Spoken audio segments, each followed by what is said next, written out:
우리가 만약에 이 서울특별시죠. 이 서울특별시 안에 있는 토지거래허가구역 내의 물건을 구매를 하고 싶어 합니다. 돈이 있어도 근데 투자를 못합니다. 왜? 실거주를 해야 되기 때문에. 그래서 임대사업자를 등록을 해야 되는데 임대사업자를 만들어 놔서 토지거래허가구역 내의 물건을 할 수가 있겠지. 근데 내 거주지가 뭐 예를 들어서 대구광역시에 거주를 하고 있는 상태에서 서울특별시 안에 있는 토지거래허가구역 물건을 산다. 그러면은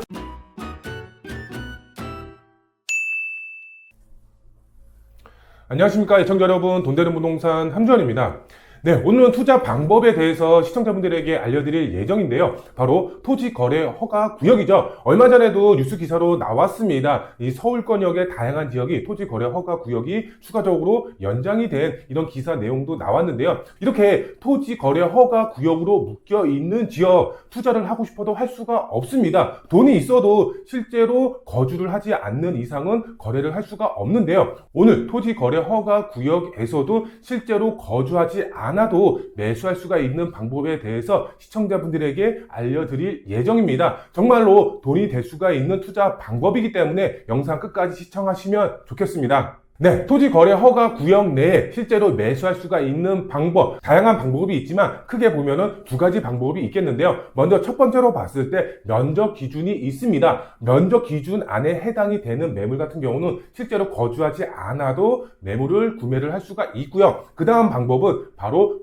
주택임대사업자, 주임사를 등록을 했을 때 이 토지거래허가구역 내에 실거주하지 않아도 실제로 매수할 수가 있겠는데요. 주택임대사업자를 가지고 계신 분들의 경우는 어느 정도 알고 계신 분들도 분명히 있을 겁니다. 하지만 모르시는 분들이 정말 많이 있기 때문에 제가 오늘 핵심적인 내용, 그 다음에 주임사를 활용함으로써 주의사항이 있는데요. 이것을 모르고 접근했다가는 정말 큰 낭패를 보실 수가 있겠는데요. 이 부분에 대해서 제가 콕 집어서 설명을 해드리도록 하겠습니다. 먼저 보시면은 부동산 거래 신고 등에 관한 법률에 이 내용이 나와 있습니다. 부동산 거래 신고 등에 관한 법률 이렇게 나와 있습니다. 여기에 보시면은 12조가 나와 있습니다. 허가 기준 이렇게 이제 나와 있는데요. 12조를 한번 보도록 하겠습니다. 보시면은 허가 기준이 나와 있습니다. 여기 이 12조의 4 부분을 한번 보게 되면은 4에 어떤 내용이 들어가 있냐면은 허가 구역이 속한 특별시, 광역시, 특별자치시 또는 군에 거주하고 있는 자의 일상생활과 통상적인 경제활동에 필요한 것 등으로 대통령령으로 정하는 용도에 이용하려는 경우 이렇게 됐을 때 토지거래허가구역 내에서 거래를 할 수가 있는 겁니다. 근데 여기서 중요한 것은 이겁니다. 뒤에서 자세하게 설명을 해드리겠지만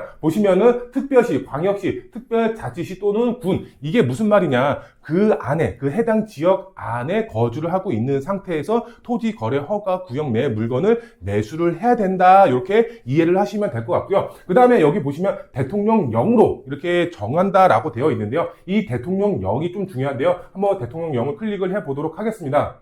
네, 대통령령으로서 어떤 허가 기준이 있는지 지금 보면은 이 마지막 부분에 나와 있는데요. 마지막 부분을 보게 되면은 3 이렇게 나와 있죠. 민간 임대주택에 관한 특별법 이렇게 나와 있습니다. 여기 보시면은 임대사업자 등 관계 법령에 따라 임대사업을 할 수 있는 자가 임대사업을 위하여 건축물과 그에 딸린 토지를 취득하려는 경우 이렇게 나와 있습니다. 이렇게 나와 있죠. 대통령령으로서 임대사업자를 등록하신 분이 토지거래허가구역 내 물건을 사도 된다. 이렇게 대통령령으로 정해 있는 겁니다. 그렇기 때문에 임대사업자를 등록을 하시고 토지거래허가구역 내 물건을 사시면은 실거주 없이 갭투자로 접근을 하실 수가 있다. 이렇게 이해를 하시고 넘어가시면 될 것 같고요. 근데 여기서 중요한 것은 주의사항이 있습니다. 크게 보면 4가지가 있겠는데요. 제가 뒤에서 상세하게 설명을 해드릴 예정이고요. 그 다음에 이 임대사업자 말고 면적 기준이 있다라고 또 제가 말씀을 드렸죠. 면적 기준에 대해서 제가 또 설명을 해드리도록 하겠습니다.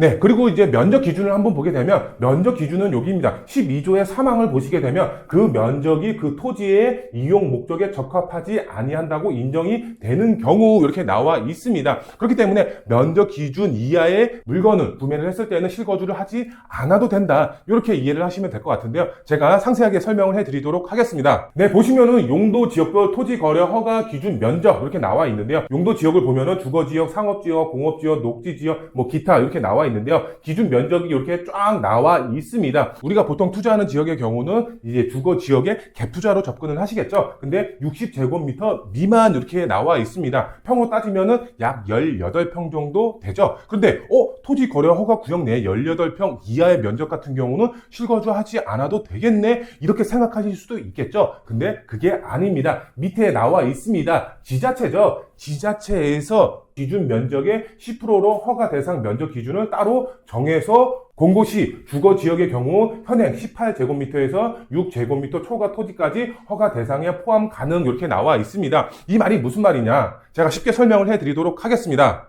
보시면은 이 주거 지역의 60제곱미터 미만 기준이 아니라 이 지자체에서 따로 면적을 낮출 수가 있는 겁니다. 공고를 했을 때에는 공고 면적이 있는데 이 공고 면적이 18제곱미터 미만이었습니다. 근데 이 면적 자체가 개정이 됐습니다. 어떻게 개정이 됐는지 제가 설명을 해드리면 이겁니다. 개정 전에 이 주거 지역을 봤을 때는 18제곱미터 초과 말 그대로 이상이 넘어가면은 실거주를 해야 되는 거고 그 이하였으면은 실거주 없이 물건을 살 수가 있었던 겁니다. 그런데 이게 개정 전이고 개정 후에는 6제곱미터 초과로 바뀌었습니다. 말 그대로 5제곱미터입니다. 5제곱미터까지는 실거주 없이 물건을 살 수가 있는 겁니다. 우리가 투자를 하는 지역에 예를 들어서 신축 다세대 주택을 취득을 한다라고 가정을 해보면은 신축 다세대 주택의 거의 최소 면적 자체가 보통 4평에서 5평 정도 됩니다. 정말 적어야 한 3평 정도 되고요. 원룸 같은 경우는 아니면 근생의 경우는 1평에서 2평 내지 이런 면적도 있긴 있습니다. 그런데 근생의 경우는 입주권 받기가 힘들죠. 현금 청산 가능성이 굉장히 높고요. 그래서 주택 용도로 사용할 수가 있는 다세대 주택, 주거용으로 사야 되는데 이 주거용으로 살 때에는 이 면적 자체가 6제곱미터 미만의 면적을 가지고 있는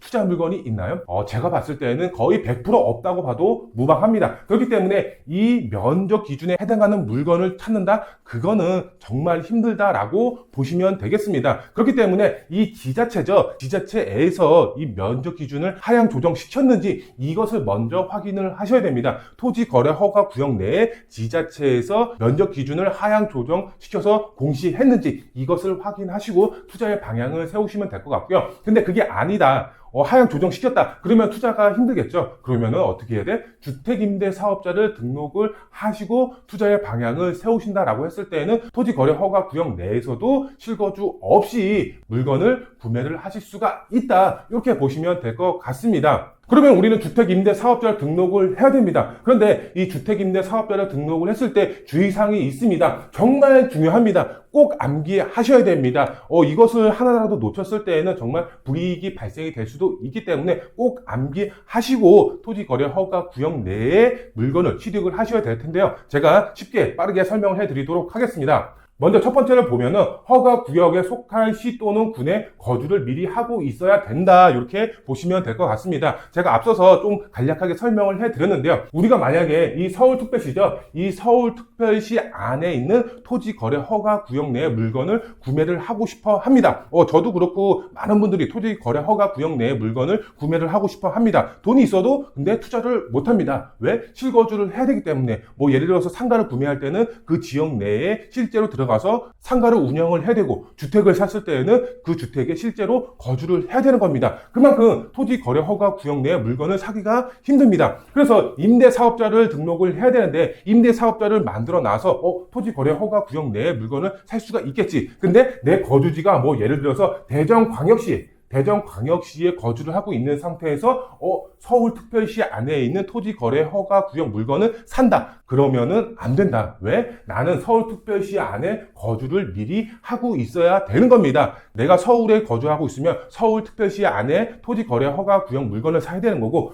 예를 들어서 내가 대구광역시 안에 거주를 하고 있다. 그러면 대구광역시 안에 있는 토지거래 허가 구역 물건을 사야 되는 겁니다. 해당 지역에 거주를 하고 있어야지 물건을 구매를 할 수가 있다라는 점 꼭 명심을 하셔야 됩니다. 그렇기 때문에 여기서 방법을 알려드리면 이 물건을 구매하기 이전에 주소지를 이전을 해야 됩니다. 하루 전날에만 이전하면 상관없습니다. 하루 전날에 이전을 해놓고 토지 거래 허가 구역 내의 물건을 구매를 하시면 된다. 이렇게 이해를 하시면 되겠습니다. 네, 그리고 두 번째로 봤을 때는 허가 구역 내의 물건을 취득하기 전에 임대 사업을 하고 있어야 된다라는 점입니다. 예를 들어서 설명을 해드리도록 할까요? 우리가 토지 거래 허가 구역 내에 물건을 살려고 합니다. 그런데 우리가 임대 사업을 하기 전에 임대 사업자를 미리 만들어 놔도 되고, 그 다음에 취득을 하고 나서 60일 이전에 임대 사업을 등록을 할 수가 있습니다. 그런데 이 취득을 하고 나서 임대 사업을 등록을 하면은 살 수가 없는 겁니다. 토지 거래 허가 구역 내 물건을. 그래서 그 전에 미리 임대 사업을 하고 있어야지만 토지 거래 허가 구역 내 물건을 취득을 할 수가 있는 겁니다. 이 점 꼭 명심을 하셔야 됩니다.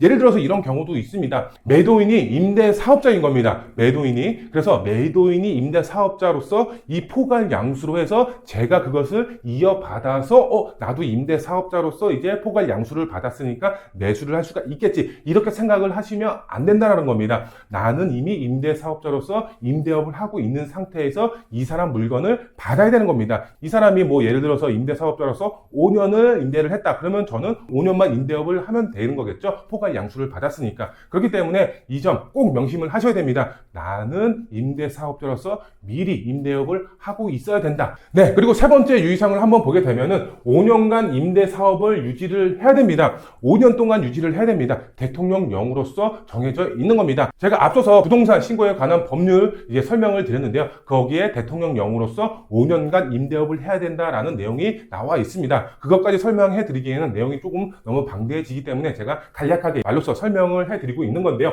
5년간 꼭 임대업을 유지를 하셔야 됩니다. 그런데 여기서 중요한 것은 이겁니다. 재개발로서 인한 멸시 시 아파트로서도 그 임대업을 유지를 해야 된다라고 보셔야 됩니다. 우리가 임대사업자로서 재개발이 되면은 임대사업은 자동 말소가 됩니다. 왜? 지금은 아파트 등록이 불가능하기 때문에 내가 등록한 물건이 다세대주택, 소형주택의 빌라 아니면 뭐 다가구주택 이런 주택이지 아파트로서 등록을 한 게 아니죠. 과거에는 내가 임대사업자로서 빌라에 등록을 했다라고 하더라도 아파트로서 유지를 했어야 됐었습니다. 아파트 등록이 가능했기 때문에. 그래서 내가 5년 동안 임대업을 했고 그 다음에 3년의 기간이 남았다. 그러면 3년 동안 임대사업자로서 아파트로서 임대업을 유지를 했어야 됐었습니다. 그런데 지금은 아파트 등록 자체가 불가능하죠. 그래서 지금은 임대사업자가 자동 말소가 됩니다. 근데 여기 보면은 재개발로서 자동 말소가 되더라도 아파트로 이렇게 내가 빌라한 투자가 멸실돼서 자동 말소가 되더라도 이렇게 멋지게 아파트로 변했어도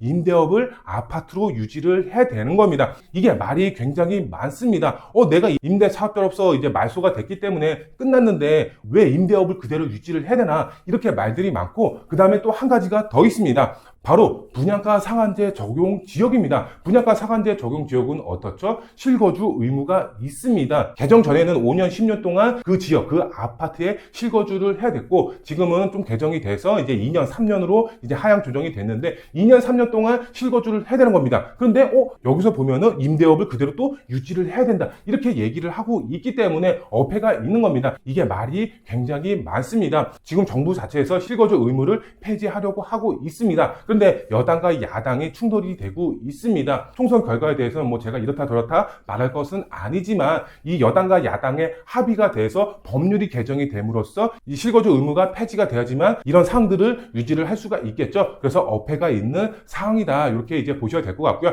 앞으로의 사항은 조금 더 지켜봐야 되는 항목이다. 이렇게 보시면 될 것 같습니다. 네, 그리고 이제 마지막 항목입니다. 이것은 뭐 이제 첫 번째, 두 번째, 세 번째에 비해서는 조금 이제 덜한 주의사항이라고 보시면 될 것 같은데요. 바로 세금적인 부분인데요. 이 세금적인 부분을 한번 보게 되면은 양도세 혜택은 취득일 기준 스타트가 된다라고 보시고 접근을 하셔야 됩니다. 뭐 취득세라든가 이제 보유세라든가 이 같은 경우는 취득하면서 납부를 하는 거고, 그 다음에 보유 같은 경우는 보유하는 기간에 맞춰서 보유세를 납부를 하면 됩니다. 근데 양도세 같은 경우는 내가 몇 년 동안 가지고 있었는지에 따라서 아니면 비과세 같은 경우는 몇 년 동안 내가 임대 사업을 유지를 함에 있어서 비과세 여부가 판단이 됩니다. 근데 여기서 보면 이겁니다. 포괄 양수 받아도 소용이 없다라는 점입니다. 뭐 예를 들어서 임대 사업자가 이 거주주택 비과세를 받기 위해서는 10년 동안 의무 임대 기간을 맞춰야 됩니다. 아니면 적어도 5년이죠. 5년 동안 임대 의무 기간을 맞춰야지만 비과세 혜택, 거주택 비과세를 받으면서 내가 등록한 물건에 대해서는 일시적으로 주택수에서 빼주는 효과를 보실 수가 수가 있는 거죠. 그런데 매도자가 임대 기간을 5년 동안 맞춘 겁니다. 그래서 이 포괄 양수를 내가 받았어.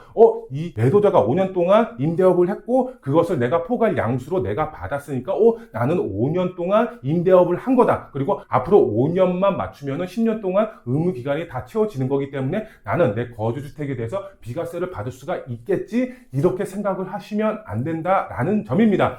내가 포괄 양수를 받았다라고 하더라도 내 취득일 기준부터 양도세 같은 경우는 스타트가 된다라고 보시고 접근을 하셔야 됩니다. 그림을 한번 보도록 할까요? 건전지 모양의 이제 그림이 나와 있는데요. 임대 사업자로서 의무 기간이 10년입니다. 그런데 여기 이 매도자가 3년이죠. 이 3년 동안 의무 기간을 맞춘 겁니다. 그래서 이 매수자가 포괄 양수를 받은 겁니다. 그러면 이 매수자가 나는 매도자가 3년 동안 의무 임대 기간을 맞췄으니까 나도 3년 동안 의무 임대 기간을 맞춘 거겠지. 그래서 나는 2년만 더 임대업을 하면은 내 거주주택 비과세를 받을 수가 있겠지. 이렇게 생각을 하시면 안 된다라는 점입니다. 내가 스타트가 되는 지점은 바로 처음부터 스타트가 되는 겁니다. 처음부터 스타트가 돼서 적어도 이 반타작 5년 동안은 의무 임대 기간을 맞춰야지만 내 거주택 비과세 양도세 혜택을 받을 수가 있다라는 점 꼭 명심하시고 양도세 혜택을 계산하시면 되겠습니다. 네, 그러면 제가 정리를 해드리도록 하겠습니다. 투자 포인트 어떻게 접근을 해야 되는지 제가 3가지 포인트로 해서 정리를 해드리도록 하겠습니다. 보시면은 투자 포인트 첫 번째, 서울 재개발 토지 거래 허가 구역이죠. 줄여서 토제라 그러는데 이 구역 매수가 가능하죠. 어떻게? 주택 임대 사업자를 등록을 하시거나 기준 면적의 이하의 면적 물건을 사시면 되겠죠. 그렇지만 이하의 면적 같은 경우는 거의 없다고 봐도 무방하기 때문에 주택 임대 사업자를 등록을 하시고 투자의 방향을 세우시면 된다. 이렇게 보시면 될 것 같습니다. 서울권역의 많은 지역들이 토지 거래 허가 구역으로 묶여 있습니다. 예를 들어서 대표적으로 봤을 때 성수 전략 정비 구역 앞으로의 가치가 엄청난 지역이죠. 1지구부터 4지구까지 그 다음에 70층 이상으로 건물을 올린다라고 하고 있고 이 성수 전략 정비 구역 앞에 있는 강병북로죠. 거기를 또 지하화해서 그 위에는 공원으로 만든다라고 하고 있습니다. 한강 뷰에 공원까지 이렇게 엄청난 가치를 품고 있는 지역, 이 성수 전략 정비 구역의 1지구부터 4지구까지 바로 토지 거래 허가 구역으로 묶여 있죠. 이 토지 거래 허가 구역 말 그대로 실거주를 하지 않으면 접근하기 힘들다라고 성수 전략 정비 구역에 돈이 있어도 투자를 못 하시는 분들이 많이 있습니다. 하지만 주택 임대 사업자죠. 주택 임대 사업자를 등록을 하고 접근하시면 투자가 얼마든지 가능하다. 이렇게 보시면 될 것 같고요. 그 다음에 오세훈 시장이 역점적으로 추진하고 있는 재개발 사업 방식이 있죠. 바로 신속통합기획. 이 신속통합기획 같은 경우도 바로 선정이 되는 날 기준으로 바로 토지 거래 허가 구역으로 묶입니다. 권리 산정 기준일도 정해지지만 이 토지 거래 허가 구역으로 인해서 실제로 거주하지 않는 이상은 거래를 할 수가 없기 때문에 많은 분들이 포기하시는 분들도 상당히 많이 있습니다. 서울 권역의 재개발 쪽으로 정말 돈이 될 수 있는 이 토지 거래 허가 구역이 많이 있습니다. 이렇게 제가 앞서서 설명해 드린 것처럼. 그런데 이런 지역들을 실거주 없이 임대 사업자를 활용했을 때는 얼마든지 거래가 가능하고 투자가 가능하기 때문에 이 임대 사업자를 꼭 활용하셔서 투자의 방향 세우시면 좋을 것 같고요. 근데 여기서 추가적으로 한 가지 또 설명을 해드리면 이런 분들이 있습니다. 임대 사업자 기준 금액이 6억 이상 넘어가면 안 되는 거 아닌가요? 이렇게 말씀하시는 분들도 분명히 있습니다. 예를 들어서 성수 전략 정비 구역 다가구 주택이라고 하더라도 20억이 넘어가고 있는데 6억 이하의 기준만 임대 사업자로 등록을 할 수가 있는데 거래가 불가능한 거 아닌가요? 이렇게 말씀하시는 분들도 분명히 있습니다. 아닙니다. 다가구 주택 같은 경우는 예를 들어서 호실이 있겠죠. 4개, 5개의 호실이 있다. 그러면 임대사업자를 등록을 한다. 그러면 매매가가 각 호실에 맞춰서 쪼개집니다. 그리고 면적도 각 호실에 맞춰서 쪼개집니다. 그렇기 때문에 하나의 호실당 6억이 넘어가지만 않으면은 상관이 없는 겁니다. 총 매매가는 20억이라고 하더라도 각 호실당 임대사업을 등록을 할 수가 있기 때문에 충분히 투자가 가능한 방법이다. 이렇게 생각을 하시고 재개발 확정 지역 토지 거래 허가 구역 물건을 취득을 선택을 하시면 된다. 이렇게 설명을 해드릴 수가 있겠고요. 그 다음에 두 번째를 한번 보도록 하겠습니다. 앞서서 말씀을 드렸지만 돈이 있어도 못 사는 지역, 주임사로 세금 혜택 보시고 수익을 챙기시면 되겠습니다. 주택임대사업자 등록하면은 일시 부동산 대책으로 인해서 주택수에서 이제 빼주겠다라고 했습니다. 그만큼 세금적인 혜택이 정말 커질 수밖에 없겠죠. 그리고 제가 앞서서 첫 번째에서 말씀을 드린 것처럼 정말 확실한 투자처를 투자를 하셔서 수익을 챙겨가시면 되겠습니다. 그리고 제가 앞서서 말씀을 드린 주의사항 4가지가 있었죠. 이 4가지 사항 꼭 유념하시고 투자의 방향 세우시면 되겠습니다. 네, 그리고 이제 마지막 세 번째입니다. 내 집 마련 정비 사업을 통해서 하시면 됩니다. 앞으로 공급량이 부족하다라는 점은 이제 다들 아실 겁니다. 그거에 관련해서 많은 내용을 이제 업로드 해드렸고, 다양한 뉴스 매체라든가 많은 유튜브 전문가분들도 공급량이 부족하다라는 이런 얘기를 많이들 하셨습니다. 그렇기 때문에 공급량이 부족하다라는 것은 많은 분들이 아실 겁니다. 네, 세 번째를 보게 되면 내 집 마련 정비 사업을 통해서 하시면 됩니다. 바로 재개발이죠. 재건축 같은 경우는 너무 비싸고 주택임대 사업자 활용하실 수가 없으니까 재건축은 패스를 하고 재개발로 접근을 하시고, 그 다음에 갭 투자로 접근을 하시는 거기 때문에 분명한 것은 소액으로 접근이 가능하다라는 점이겠죠. 그 다음에 규제 완화 정책, 정부에서 규제 완화 정책 계속해서 내놓고 있습니다. 노도 측면이라든가 접도율 부분이라든가 아니면 시공사 선정 방향이라든가 여러 가지 규제 완화 방향이 계속해서 나오고 있고요. 그 다음에 주택임대 사업자를 활용하셔서 재개발 예정지 소액으로 주임사 등록을 하셔서 갭 투자로 접근하셔서 내 집 마련 준비를 하실 수가 있습니다. 지금 내 집 마련하기 상당히 힘든 시기죠. 하지만 이 주택임대 사업자로서 정말 확실한 투자처에 돈이 있어도 투자 못하는 지역에 투자를 할 수가 있는 방법이 있기 때문에 투자자분들 이 주택임대 사업자 활용하셔서 투자의 방향 세우시면 될 것 같고요. 마지막으로 봤을 때 이 재개발 같은 경우 특례 보금자리론으로 지금 투자의 방향을 세우시는 분들 상당히 많이 있습니다. 정부가 요번에 신생아 특례 보금자리론이라고 해서 서울 수도권 기준으로 9억 미만 이 신생아를 낳았을 때에는 이 정부의 혜택을 받을 수가 있는 그런 사항들이 있죠. 대출 항목이. 그런데 이런 분들의 경우는 바로 실거주로 접근하시는 분들이죠. 위에 첫 번째 같은 경우는 갭 투자로 투자의 방향만 세우시는 분들의 경우, 근데 아래는 이제 실거주로 접근하시는 분들의 경우는 이 재개발 예정지의 9억 미만의 특례 보금자리론을 활용을 하셔서 내 집 마련을 하신다라고 했을 때에는 정말 큰 수익을 보실 수가 있겠죠. 뉴스 기사를 하나 보도록 하겠습니다. 지금 보시면은 꼭 아파트 살 필요 있나요? 30대들 이것 사드렸다 이렇게 나와 있습니다. 서울 비아파트 매입자 중 30대 비율 이렇게 나와 있습니다. 23년도 1분기 그 다음에 24년도 1분기 이렇게 나와 있는데요. 이 매수세가 어떻죠? 점점 올라가고 있습니다. 지금 24년도 1분기를 보시면은 18.9%로 상향이 된 것을 보실 수가 있습니다. 젊은 분들이 이렇게 비아파트로 매수를 하고 있는 겁니다. 뉴스 기사 내용을 한번 보도록 할까요?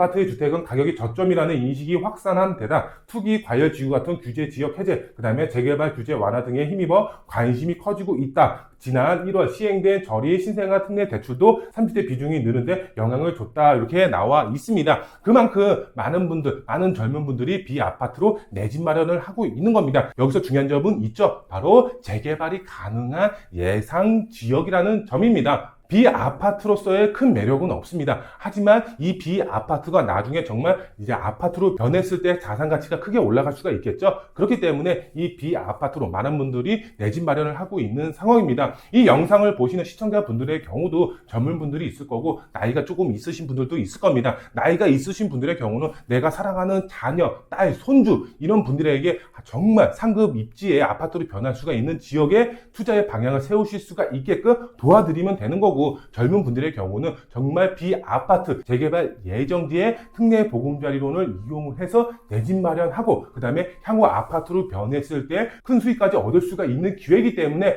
이 영상을 보시는 시청자분들의 경우는 꼭 주임사 활용하셔서 아무리 투자가 불가능한 지역이라도 이렇게 활용 방법이 있기 때문에 투자의 방향 꼭 세우셨으면 좋겠습니다. 네, 오늘은 토지 거래 허가 구역 내에 주택 임대 사업자를 활용하셔서 투자할 수가 있는 방법에 대해서 시청자분들에게 알려드리는 시간 가졌습니다.